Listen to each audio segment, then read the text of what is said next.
이번 주 중국 증시는 어떻게 움직였고 중국 정치 경제 주요 이슈는 무엇이었을까요? 지금 바로 포인트만 한 방에 전해드리겠습니다. 뒤편에는 중국에서 대접받는 삼성전자와 해외 법인 중에 유일하게 중국에서 적자를 내고 있는 현대차에 대한 이야기도 살짝 담겨 있습니다. 중국 증시는 이번 주 위안화 환율과 기준금리 향방을 주시하며 시작했는데요. 월요일 중국 증시는 미국 연방준비제도의 연방공개시장위원회 정례 회의를 앞두고 관망세를 보였습니다. 다들 어떤 결과가 있을지 이미 알고 있지만 마음으로는 아직 인정하지 않았던 날인데요. 결과는 자이언트 스텝으로 갔지만 결과가 나오기 전까지는 아마 외면하고 싶었던 심리가 있지 않았나 싶습니다. 사실 제가 그랬던 것 같습니다. 받아들이고 싶지 않은 외면하고 싶은 그런 거요. 월요일 상하이 선전 증시 거래대금은 2,899억 위안 그리고 3,742억 위안으로 또 올해 최저치를 기록했는데요. 위안화가 계속해서 약세를 보이면서 달러당 환율이 이제 7위안에서 움직이기 시작했습니다. 그리고 이날 중국 매체를 통해 꾸이저우 코로나 격리자 이송버스가 전복되어서 27명이 숨지고 20명이 다쳤다는 소식이 들렸는데요. 꾸이저우 성에서 코로나19 격리 장소로 이동 중이었다고 합니다. 화요일 중국 증시는 LPR 동결에도 5거래일 만에 반등에 성공했습니다. 이날 거래 대금은 상하이 선정 증시 각각 2,686억 위안, 3,824억 위안을 기록했는데요. 역시 거래가 많이 이루어지지는 않았습니다. 이날 중국 인민은행은 앞서 시장이 예상한 대로 이달 대출 우대금리 LPR 1년물과 5년물 모두 동결했습니다. 시장은 미국의 공격적인 긴축 행보가 예상되면서 중국 당국이 관망적인 태도를 유지한 것이라고 분석했는데요. 중국에서는 인민은행이 LPR로 은행권 대출금리를 조절하고 있어서 LPR이 사실상 기준금리 역할을 하고 있습니다. 9월 LPR은 동결됐지만 시장은 중국 경기 부양이 시급한 만큼 경제 부양을 위해서 인민은행이 내달 추가 LPR 인하를 단행하거나 하반기 지급준비율 조정 가능성도 여전히 열어놓고 있는 상황입니다. 수요일 중국 증시는 대체로 힘을 잃어가는 모습이었습니다. 상하이 종합 0.17, 선전성분 0.67, 창업하는 1.49% 하락하면서 마감했는데요. 현재 별다른 호재가 없는 상황에서 중국 경기 둔화 우려가 커진 데다가 미국 연준의 고강도 긴축 기조가 이어갈 것이란 우려가 이날 주가를 끌어내렸습니다. 이날 외국인 자금도 대거 빠져나갔는데요. 상하이 선전 증시에서 순유출된 외국인 자금이 30억 3,500만 위안으로 집계됐습니다. 목요일 중국 증시는 미국 자이언트 스텝의 위안화 급락, 외국인 썰물의 여파로 하락장을 연출했습니다. 상하이 선전 증시 거래 대금은 각각 2,699억 위안, 3,684억 위안으로 집계됐는데요.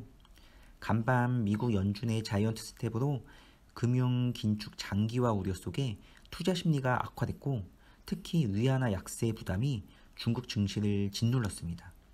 또 외국인 자금도 36억 4,900만 위안 순유출됐습니다. 그래도 하지만 생각보다 증시가 크게 떨어지지 않고 이 정도 버틸 수 있었던 이유는 중국 당국이 경제 안정에 방점을 찍고 경기 부양책이 조만간 나올 것이란 이런 기대감이 낙폭을 좀 제한한 것으로 분석됐습니다. 홍콩 증시는 홍콩 증시가 이날 좀 많이 떨어졌는데요. 장중 1만 8천 선을 붕괴하면서 약 10년 만에 최저치를 기록하기도 했습니다. 홍콩 항생지수는 연준의 강력한 긴축 의지를 확인하면서 큰 폭으로 출렁거렸는데요. 홍콩 중앙은행 격인 금융관리국은 이날 미국 연준에 발맞춰 기준금리를 2.75%에서 3.5% 이렇게 인상한다고 발표했습니다. 이로써 홍콩 기준금리는 글로벌 금융위기가 닥쳤던 2008년 3월 3.75% 이후 가장 높은 수준이 됐습니다.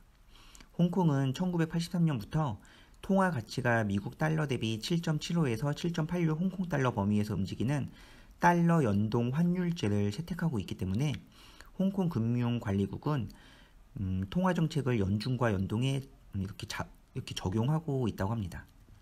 금요일 중국 증시는 아직 쇼크에서 벗어나지 못하고 오전 11시 30분 현재 상하이 종합은 1% 넘게 빠지면서 3075.33을 기록하고 있는데요.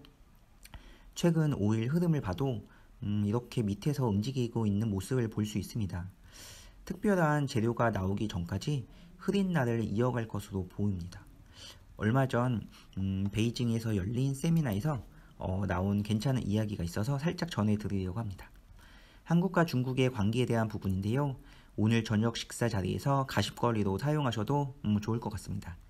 현재 반도체 배터리 등 경제 공급망 방면에서 한국이 가지는 전략적 가치가 중국이 무시할 수 없는 수준이 됐다는데요.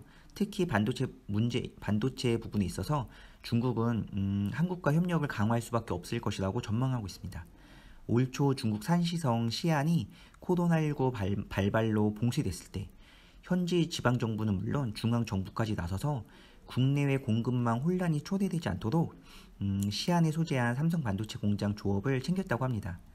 중국이 한국 기업, 특히 한국 반도체 기업을 바라보는 시각을 과감없이 드러낸 상징적인 사건이 됐다는데요. 한국이 가진 전략적 가치와 공급망 비중이 무시할 수 없는 수준까지 올라와 있다는 게 전문가의 의견입니다. 최근 미국이 자국을 중심으로 한국, 일본, 대만을 묶는 반도체 공급망 협체 칩4 동맹을 추진하고 반도체법을 제정해서 중국 반도체 산업 견제에 나선 상황에 일각에서는 한국이 칩4 동맹에 참여하면 중국이 보복하지 않겠냐는 관측도 나오는데요. 하지만 전문가들은 우리나라가 칩4에 가입하는데 맞서 중국이 삼성전자를 제지한다면 결국 중국과 삼성전자의 공멸을 초래할 것이라면서 중국의 보복 가능성은 사실상 희박하다고 내다봤습니다. 중국 의존도가 60%에 달하는 삼성전자로선 중국의 반도체를 팔지 못하면 엄청난 타격을 입겠지만 중국도 삼성이 공급하는 대용량 반도체의 대체재를 대신할 수 있는 그런 재료를 찾을 수 없을 정도로 한국 의존도가 높기 때문에 한중 양국이 결국 반도체 분야에서 협력을 강화할 수밖에 없다는 것입니다. 이에 중국으로서는 한국의 칩4 동맹 가입을 막기보다는 차라리 칩4 동맹에 가입해 자국의 입장을 대변해 주길 바라고 있다고 전문가는 전했습니다. 배터리의 방면에서도 한국이 중국보다 우위에 있다는 게 전문가의 의견인데요. 현재로선 중국의 닝더스다이 그리고 비아디 등 전기차 배터리 기업이 무서운 속도로 사업을 확장하면서 시장에서 지배적인 위치를 차지하고 있는데요. 2025년엔 글로벌 배터리 시장에서 결국 한국이 중국을 압도할 것으로 예상한다고 전했습니다. 이 말이 조금 의외였는데요. 이유를 들어보니까 일반적으로 자동차 회사에서 전기차 모델 하나를 생산하려면 약 34개월 전부터 배터리 업체와 배터리를 어떤 형태로 만들지 논의해서 정한다는데요. 다시 말하면 현재 배터리 시장은 3년 전의 배터리 계약 상황에 기반한 것이란 의미입니다. 그렇다면 향후 3년 후 배터리 시장은 현지 업계 배터리 계약이 어떻게 체결되고 있는지를 봐야 하는데 2025년 글로벌 주요 완성차 업체가 생산 출시할 주요 자동차 모델은 대체로 우리나라 한국 배터리를 채택하고 있다는 게 전문가의 설명입니다. 특히 3대 완성차 공룡인 제너럴 모터스, 크라이슬러 등은 LG 에너지 솔루션 등 한국 기업과 전략적인 제휴를 맺고 있다고 합니다. 삼성전자가 나오면 함께 연상되는 기업이 있는데요. 바로 현대자동차입니다. 그렇다면 현대자동차는 중국에서 지금 어떤 상황이 있는지 간단하게 전해드리겠습니다. 현대자동차는 중국에 진출한 지 20년이 됐다는데요. 미국과 유럽 등 세계 주요 자동차 시장에서 승승장구하면서 매분기 사상 최대 실적을 갈아치우고 있지만 현대차에게 중국 시장은 아픈 손가락으로 여겨지고 있습니다. 현대차의 중국 시장 점유율이 얼마나 될까요? 22일 업계 자료에 따르면 베이징 현대의 중국 시장 점유율은 1%대에 불과한 것으로 나타났습니다. 올 상반기 중국 시장 판매량이 9만 4,158대였는데요.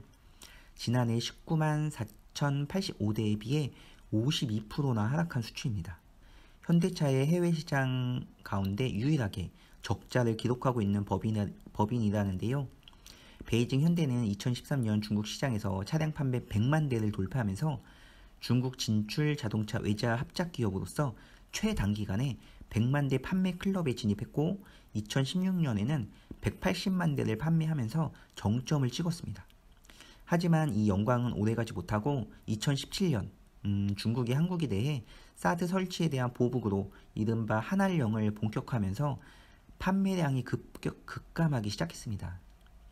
중국 소비자들이 전에는 중국 완성차의 수준이 수입차에 비해 크게 떨어져 수입차를 샀지만 이제는 중국차의 성능이 향상되면서 중국 소비자들은 20-30% 비싼 현대차를 구매할 이유가 없어진 것입니다. 베이징 현대는 저변 확대를 위해서 엘란트라와 소나타 등 일부 차량을 그때 택시로 공급을 했는데요. 그래서 베이징에 소나타 택시가 많았습니다. 근데 이게 문제였습니다. 처음에는 와 대박이다 라는 느낌이 있었지만 문제는 중국 소비자들 사이에 택시 모델 승용차 선호도가 높지 않다는 것입니다. 그리고 좀 고퀄리티 차라고 생각을 안 하는 거죠. 현대차는 지금 프리미엄 전략으로 판을 바꾸겠다는 청사진을 그리고 있는데요.